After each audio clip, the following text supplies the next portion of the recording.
You want answers? I think I'm entitled. You want answers? I want the truth! You can't handle the truth. It's a very personal, very important thing. Hell, it's a family motto. Are you ready, Jerry? I'm ready. Just want to make sure you're ready, brother. Here it is. Show me the money. Looking good, but I think I'm taking too long. Yo! Spot for a Glock. I took a loss over floss, but still got a knock. Money! Jerry, does that make you feel good just to say that? Say it with me one time, Jerry. Show you the money. Oh, no, you can do better than that, Jerry. I want you to say it with meaning, brother. Hey, I got Bob Sugar on the other line. I better hear you say it. No. Show you the money. Not show you. Show me the money. Show me the money. Yeah. Louder. Show me the money. That's it, brother, but you got to yell that shit. Show me the money. I need to feel you, Jerry. Show me the money. Jerry, you better yell. Show me the money. Hey everybody, it's time to show you the money, and that's what we're going to do today. We're going to talk about addicted to the process, sales as a process, as a system. Call it what you want, recipe, system, plan, whatever it is. If you don't have this, you're reactive, you're responding, you're not in control. You are a puppet and someone else is pulling the strings. The best salespeople have a system, understand the game that they're playing. Until you understand the game, how do you know if you're going to win? How do you know where you are? How do you know what to do next? And I talk about this a lot because as people who have a system are so much better because they do it consistently, systematically, not rigidly. Now, when people say process, a lot of salespeople turn off saying, no, I need freedom to do what has to be done at the right time. You do. But you also have to understand that there are steps, systems that are going to go through whether you like it or not. It just happens. The know, like, and trust system. If you want to automatically go to trust, it doesn't happen that way. They got to know you, they got to like you, then they have trust, then they believe what you say. It's a step-by-step process, and if you skip the steps, you basically are in jeopardy. Doesn't mean it won't work, because we're dealing with people. We're not dealing with computers. We're not playing a game that's confined like chess or checkers or anything, or Sudoku. We're playing in a game that's completely undefined. But there are steps, there are heuristics, much like predicting the weather. That's what we're going to get into today. And the way I put it all together is I put it into Pipedrive. I define my system. It's on YouTube. I share it with you.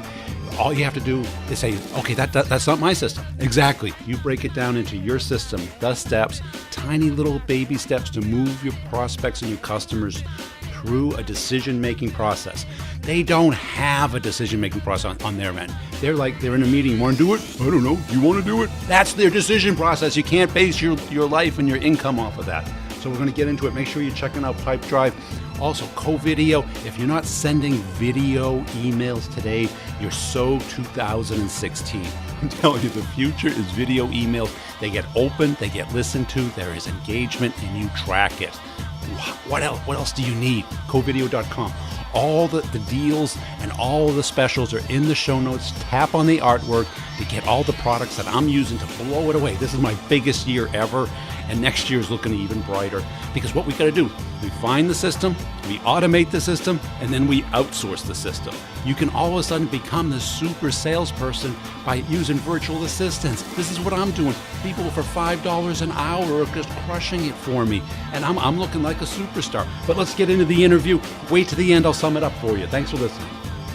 Hey, Scott. Thanks for joining us today. As a way of getting started, tell us a little bit about yourself. Thanks, Brian. Good to be here. I've been in startup technology software sales for my entire career, about 13 years or so now. I live in Austin, Texas, relocated here about 6 years ago from the San Francisco Bay Area. I kind of got into sales in a really roundabout way. I'm not the typical person who studied business and got an MBA or anything like that.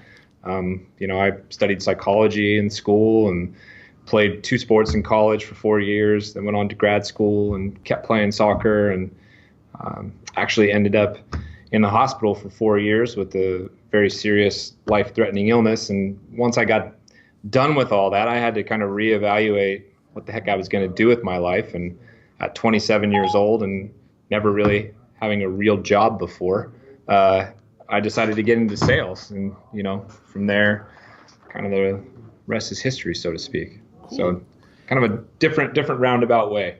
Now, you wrote a great LinkedIn post that you've now kind of, aggregated and grew it into a book about how sales is a lot like curing an addiction. Walk us through that.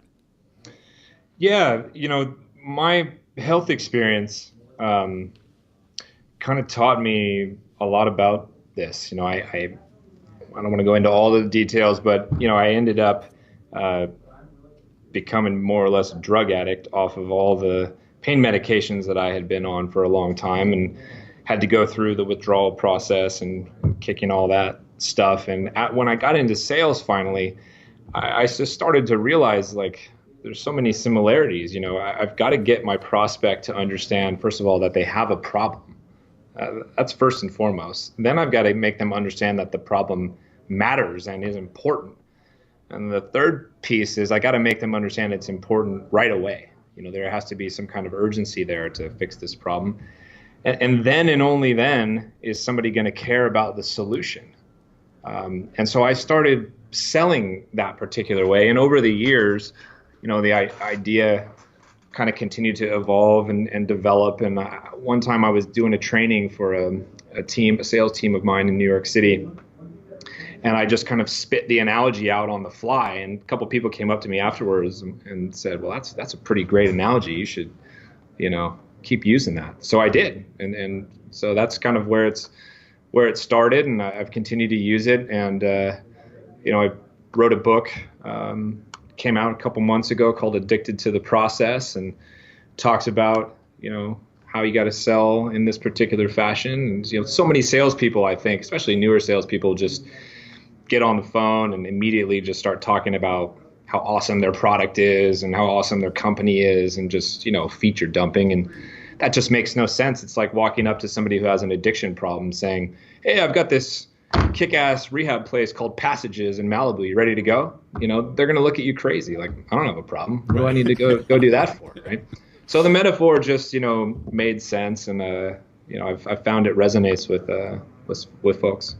But the hard part is, how do you get them to realize they have a problem? Because, probably you, like me, and a lot of us listening are selling into the latent market, the people who are pretty happy right now, or don't know they have a problem, or don't even know there is or could be a problem. Yeah. I mean, it's all about just asking the right kind of questions and really taking this education-based mentality. I mean, a lot of these people, that the organization I'm with right now, for example, is called Qualia. I'm the senior vice president of sales at Qualia, and we sell into the title insurance business. And these folks have been on their current software for decades. And this industry really hasn't been innovated upon very much in quite a long time. So they don't even know some of the problems that they have are problems, because they don't know any better. So, you have to just ask a lot of questions, figure out, what their workflow is like, how they solve things in their organization, and figure out what are their pain points. What are the things that they struggle with? If they had a magic wand, what would they want fixed? And just slowly make them realize, like, wow, there's some big efficiency gaps here. Or, I'm spending money in ways that maybe I don't need to spend. And just slowly get them to realize, like, yeah, this is kind of a pain. I'm starting to realize that there might be some value in fixing this. So that's the way that I go about it. Just listening, asking the right kind of questions, getting somebody to open up, talk about their business. And, again, it takes time, and it takes practice to get good at it. But that's kind of the method that I've found that has worked for me and my teams. Yeah, so I mean, it sounds a lot like spin, but 80% or 90% of it is finding those right questions, knowing what the person really cares about, and what's on the line for them. And I'm sure in the title business today, with the Equifax leaking and stuff, everyone's concerned about their identity and what can happen to their house. Yeah, 100%. I mean, security, privacy, data protection, these things are really top of mind for folks in my industry right now, So the first question out of my mouth is, what are they doing to protect themselves right now? What platform, what software are they using right now, and are they confident and comfortable with the coverage that it provides? Do they have these particular type certifications that are pretty difficult and extensive to go through, but very meaningful? And as you ask them these questions, hopefully they're open and responsive to having this dialogue, and you come to find out, a lot of them don't have these kind of protections. A lot of them are unaware how critical and important that they are. So they're very interested in hearing, what are the ways that you guys, might be solving that. But I can't just, obviously call these people up and say, hey, this is how we, have solved some of these security problems. They're not going to want to hear that right away, So how do you open that up? How do you build that rapport so that they're even going to listen to your questions? That's a great question. Understanding your audience, for sure, it's got to be part of it. In my industry, you're selling to title companies, you're selling to real estate lawyers. The people who own these companies have very different needs and day-to-day things that they deal with compared to, paralegals or the escrow officers, the people on the front lines doing the work. So I've got to ask these people, different questions. I can't pitch everybody the same. I can't talk to them the same way. I think making sure I really understand my product and industry is going to create a level of trust and comfort with folks that I know what the heck I'm talking about. And, I might be able to add some value that's going to put them at ease in having the conversation with us. I think, at the end of the day, it's just making people feel like you're helping them out, and you're not just wasting their time. You're not just interrogating them. You're really truly trying to better understand their business, which hopefully if you're on the sales side of things, leads you down a path to where whatever solution you're selling, can meet their needs and maybe provide them a better option than what they're doing right now. And so what is the best channel to get to them? I don't know that business at all. Sounds like it's kind of a little old school, that the phone might be the best and only way. Are they on LinkedIn or Twitter? No, there's not a huge social selling component in this particular industry. We do some email outreach, as well as, inside sales, kind of, as you said, old school cold calling. I'm a bit of an old school kind of guy, though. I'm not somebody who is afraid of the phone, and I don't want my sales team to be afraid of the phone. I don't know what your inbox is like, but my inbox is ridiculous. So if you're trying to get a hold of me, email is a pretty brutal way to try to get a hold of me. I'd actually probably rather get a phone call now, to be honest with you. And these people, they don't get called all that often. There's not a lot of competitors in the space, to be honest with you. So from my end, that's a big competitive advantage. So, we do a mix of cold calling, we do a mix of email, and, we're kind of in the early stages right now. We've been around for about 3 years. We've been going after distribution for about the last year or so. So things are going really, really well so far for us, and we obviously believe our product is best in class, and we're starting to get a really good response in the market where people are agreeing with us. And so, some of the momentum is starting to build. People are starting to know who we are, so we're starting to get some inbound, leads now, and a lot of referral-based selling is starting to help. So, we're probably skewing towards the more the old school side of the fence. Yeah, it all depends on the industry, right? It's like, for sure, because yeah, I literally get, somehow I get into people's cadences, and they call me like they're next door, and I never pick up the phone unless I know who it is, and if they don't leave voicemail, because they don't leave voicemail because they know I'll block them, just yeah. And do you find that you have a better response rate over LinkedIn, like email, or regular Gmail kind of email? Is my Gmail like explodes all day long. My LinkedIn email explodes all day long, but I'm actually more responsive and on LinkedIn, I think, nowadays. I'm curious what it's like for you. I have my own magic cadence that works for me, and I go into clients and I try and figure out theirs. And I think the problem is if your initial outreach is a pitch, no matter what channel, it's kind of like, because I think the days, and it may, but I do have clients that are in like, the construction space where it works fine. Some CEO has his cell phone on his hip and he picks it up. And if he's interested, he'll say yeah. If he isn't, he'll hang up on you. Yeah. The good old days. Right. Getting hung up on. Yeah. And I still have other clients that door to door where they just, they literally show up, talk to the receptionist, drop off a coffee or, some gift so they're memorable. And, they at least get some insight into what's going on at the business, who the right person is to talk to, and a kind introduction. And I think it's all of our problem is to figure out what works for us. And what channel works, what time, what do people want to hear. But, consistently I find that, they're dropping the, elevator pitch without building the know, like, and trust is really diminished. Yeah, I agree 100%. Part of my book is just talking about, finding the process that works for you in your particular sale and your particular selling style, your industry, and then sticking with it. I have worked with thousands of salespeople over the years, and so many people, just are constantly tinkering with their whole approach.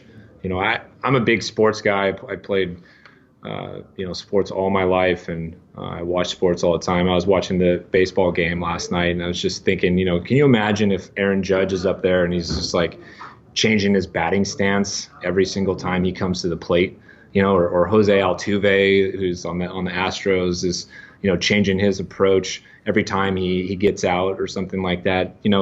In sales, hell, if you go like 1 for 100 in some industries, you're an absolute rock star.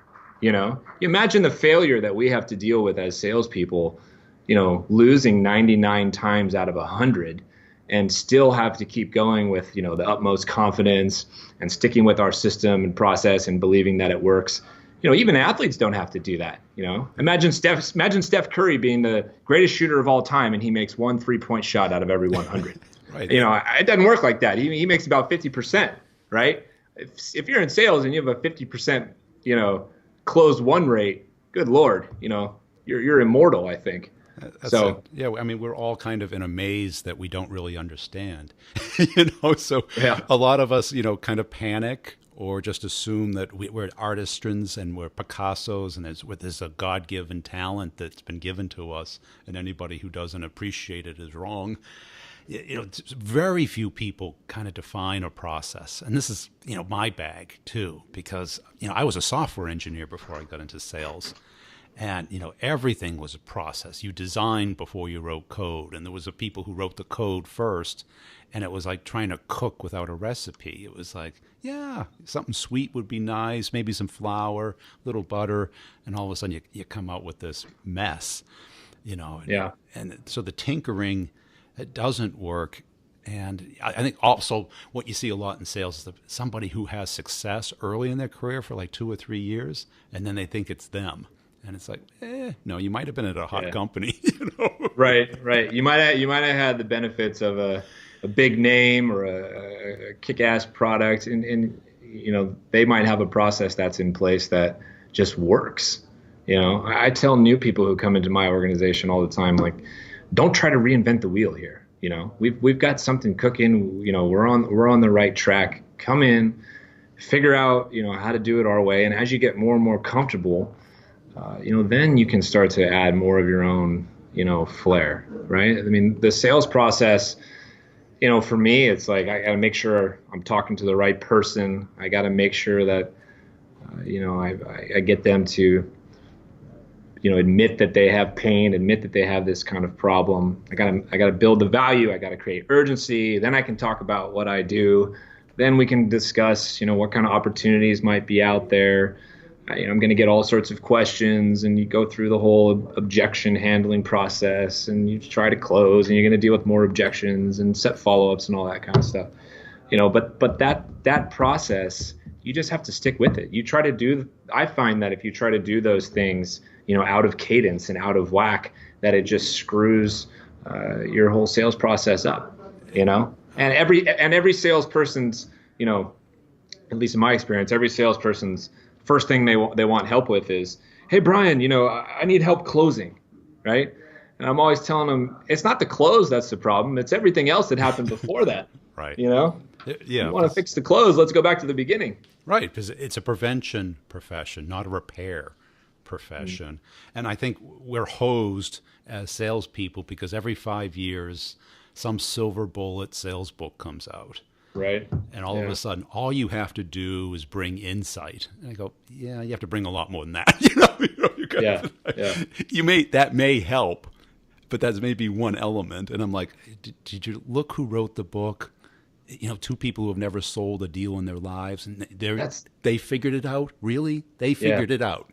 That's an incredible point that you just made. I've been having this dialogue with a couple friends of mine who are sales leaders and consultants and stuff. We've been having that exact conversation. It's like there are all these people out there who have, written books, or they're giving advice all over the place. And it's like, wait, what did you build? What organizations have you, grown from the ground up? I'm sure that you're really good at what you do, but, I kind of like people who've been there, done that first, Yeah. So, and it's natural to market a book because as a silver bullet, because everyone wants to hear that. Well, that's what they want, the pop culture, right? Everybody wants the quick fix, and nobody wants to hear that it's, arduous. Yeah. Selling to veto. It's like, oh, that one email is going to get you the meeting with the CEO, and you're going to close that day. It's right. Like, no, that doesn't. Yeah. Yeah. And this is what we want to hear because we think someone else can do that, but we don't understand that there's these stages that people go through, that companies have to go through. And the key is to know that direction, keep some momentum, and keep some control over it. And instead of, what are the magic words? Mm-hmm. Because there are magic words, but they're only, little tiny spices in the dish that you're cooking. They're not the whole dish. Yeah. It's really important too. You got to remember that focusing on the process is actually what yields the results, not worrying about the result itself. Everybody has pressure to produce right away, and you certainly should, but production doesn't always necessarily mean like a deal. It means improving. It means getting better at each particular part of your sales process, even if it's just 1% at a time. Right. So, you use that sports analogy. I don't know if you've ever coached Little League or anything. Oh, I'm doing it right now. What happens that first time before they've ever played? Right.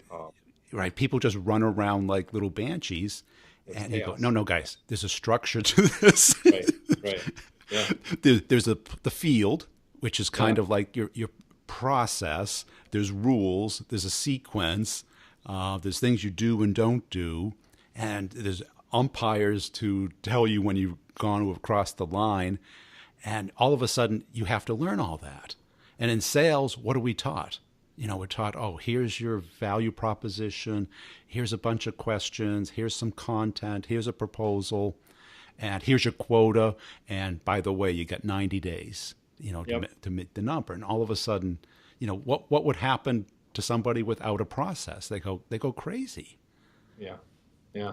When you use the baseball analogy, I'm simultaneously assistant coaching both of my son's little league teams right now. And, when you're in a slump in baseball and you haven't, let's say you haven't hit a home run in a while, you don't go into the batting cage and work with your hitting coach and start focusing on home runs. You start focusing again on all the little things. What does my batting stance look like, right? Am I dropping my elbow too much, or am I, turning my hips at the wrong moment? And what is my mindset like? Is my mental approach to the game off? And as you slowly start to come out of the slump, you're looking for positives. So like, rather than striking out, you made contact. Okay, we're digging out of it a little bit. Then the contact becomes a little more solid, and you see, guys and gals start to get out of slumps, and they start hitting line drives, and boom, all of a sudden the line drive is caught by the second baseman or caught by the shortstop. And if you get discouraged because you still got out, you're not realizing that there's actually progress going on. And then you're getting a little single, and then you're lining one into the gap, and somebody makes a diving catch, and then slowly you and your coach should be looking at that as like, okay, it's coming. The progress is coming. We're making solid contact here. And then the results, start showing up. You don't go back into the cage and be like, okay, we're going to swing as hard as possible and just go for home runs the whole time. No, go back, fix all these little basic things one by one, and follow the progression. And that's it. And there's a good reason why pitchers are typically the worst hitters, right? Because, they're the ones who focus on pitching. Yeah, that's right. That's right. And then you get the poor kid who gets stuck in right field all the time. It's like he quickly figures out why. But, all that practice and in sales, there's no clean way to practice. I mean, there's the role playing, but that's hard to do. It's kind of weird and awkward. Yeah. It's more or less live fire all the time. Yeah. I mean, you would never take your kid's team out there without a practice. Yeah. It'd be crazy. It's like, no, practice is the most important part of it. Yeah. There's probably, I've tried, and hopefully people who've worked with me would agree. I've really tried to invest in training and developing, my sales teams, not even just as salespeople, but also just as people. You gotta really get to know them. You gotta dedicate time and energy to training them. The last company I was at, we had optional training set up 3 times a day. 7 a.m. people could come in, they could stay during lunch, they could stay from 5 to 6 p.m. And we rotated topics all the time. We rotated trainers all the time. So, I had 150-ish sales reps in that organization. At any given time, we might get 20% of the team to show up at one of those trainings. So if you wanted to, you could get 3 hours worth of additional training a day, 15 hours a week, 60 hours a month worth of sales trainings and life coaching type trainings, mindset trainings, psychology of sales trainings, objection handling trainings, demo trainings, all these different things. I don't think enough, sales leaders and sales organizations put time and energy into that. Especially as you move kind of up market and people have more experience, I think they just sort of expect you to know how to do all these things. Well, I got news for you. Major League Baseball players, any professional athlete, they still practice all the time, and they practice fundamentals all the time. So we're never too good for it. We're never, above it. We all, have slippage and forget certain things that were working before. And I think there's nothing wrong with, going back and getting practice and working on these things. That's it. You look at like Bruce Springsteen or Billy Joel.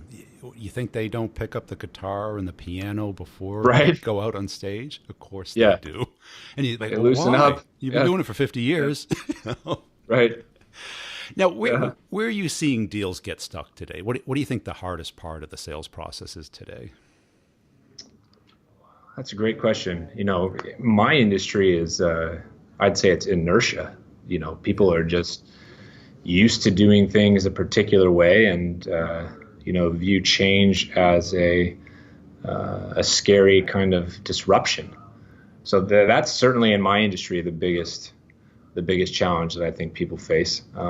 Outside of my industry, I think there's so many companies out there now in every single space that is just this like overwhelming flood of information.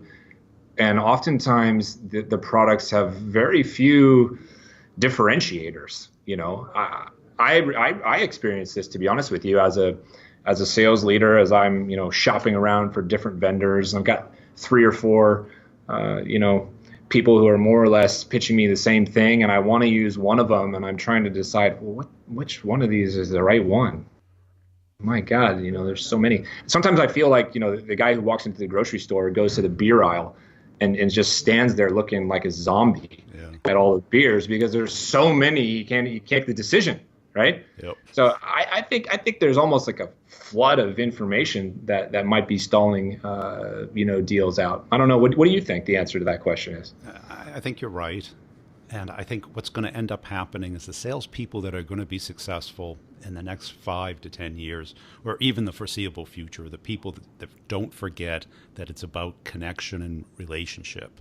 And what I mean by that is that the giving before you try and ask for something is going to be so much more important, because everyone's asking. Yeah. And no one's giving. So you stand out by giving. Yeah. I was interviewing a CSO last week, and his trick is to become memorable. So he talks about his 170-pound dog that he lives with in his Manhattan apartment. And I go, I cannot forget about that. He goes, at least they remember me, right? And you connect on a human level, and you try and give something to people before you ask for anything. Yeah. That is, I mean. Yeah, I get that. Yeah, I've been trying to do a lot more of that. I've in the last year and a half or so, I've really spent a lot more time on LinkedIn and trying to grow connections and relationships and just add value to people. So, over the course of a week, I can't even tell you how many random phone calls I'm taking on my commute in or my commute out, or email exchanges, even text message exchanges that I'm having with people, who have questions, want advice, just want to talk shop. The end of the month of September, I decided to make this post on LinkedIn saying I'd give my book away for free for the next week to anybody who wanted one. And I was expecting, 10, 20 requests, something like that. I ended up mailing off like 600-700 books. And, I underestimated big time, which is kind of a cool thing. I ended up putting my kids to work, having them stuff envelopes, and my wife was with me, like addressing everything. It turned into kind of this funny family activity. But, I had a lot of people responded, in a really positive way, saying, hey, thanks for giving back to the sales community and things like that. And, that has really resonated with me over the last couple of weeks. So, part of my mission now moving forward is just to continue to find ways to give back and help as many people as possible, get their start in sales or get to that next level in sales or sales leadership. Because, we've all had, some help along the way, and, to be in a position to be able to give back is a really good feeling. And that's it. And I think people aren't going to listen to your magic pitch until they know, like, and have some minimum level of trust. And once you've established that, then they're open. I think that the days of you being able to just pitch away and even have a compelling example with use cases and their competitors and all of that stuff, it's just, I don't think they're open until you do that. Yeah. No, I think you're right. I think that's happening more and more. I agree. Hey, so where do people learn more about you and get the book? Well, the book is on Amazon. It's in Kindle as well as paperback. It's called Addicted to the Process: How to Close Transactional Sales with Confidence and Consistency. I'm on LinkedIn. I'd love to connect with anyone and everyone and share knowledge and try to be as helpful as possible. I'm on Twitter. It's SLease, and then 3 5s in a row. SLease555. I love just talking shop and trying to be as helpful as I can. So, hey, Scott's a great guy. I think he's onto something there. I think that, the curing of the addiction analogy is really powerful because you focus on the right thing. It's not about you and your product or how amazing it is. It's about curing something that's missing in your client's world, getting them to feel the pain that you cure and get that emotion. List out the emotions that your customer feels by not having the product that you provide, and what will they feel like once they get it, once it's there? What's that outcome? Even if it's a long term, focusing on that end goal will be insanely powerful. I hope you're having a great Q4. I really appreciate everybody who's talking about the brutal truth on social. It's really helped a lot. Please connect up with me on LinkedIn, share the content if you see it on LinkedIn, and also just tell one salesperson about the brutal truth and spread it. We need this. We need to fix sales. Sales is a great profession, the best profession there is out there, and let's make the best of it and turn it around. Thanks for listening, and we'll see you next time. I want to know the truth, because deep down in places that you don't talk about at team and management meetings, you want me on that call. You need me on that call. We use words like fleet view, volume control, total cost of ownership. We use these words as a backbone of a life spent negotiating something. You use them as a punchline. I have neither the time nor inclination to explain myself to people who rise and sleep under the very blanket of revenue that I provide and then question the manner in which I provide it. I would rather you just said thank you and went on your way. Otherwise, may I suggest you pick up a phone and make some sales calls. Either way, I don't give a damn what you think you're entitled to. Did you expense the lap dances? I did the job I was hired. Did you expense the lap dances? You're goddamn right I did!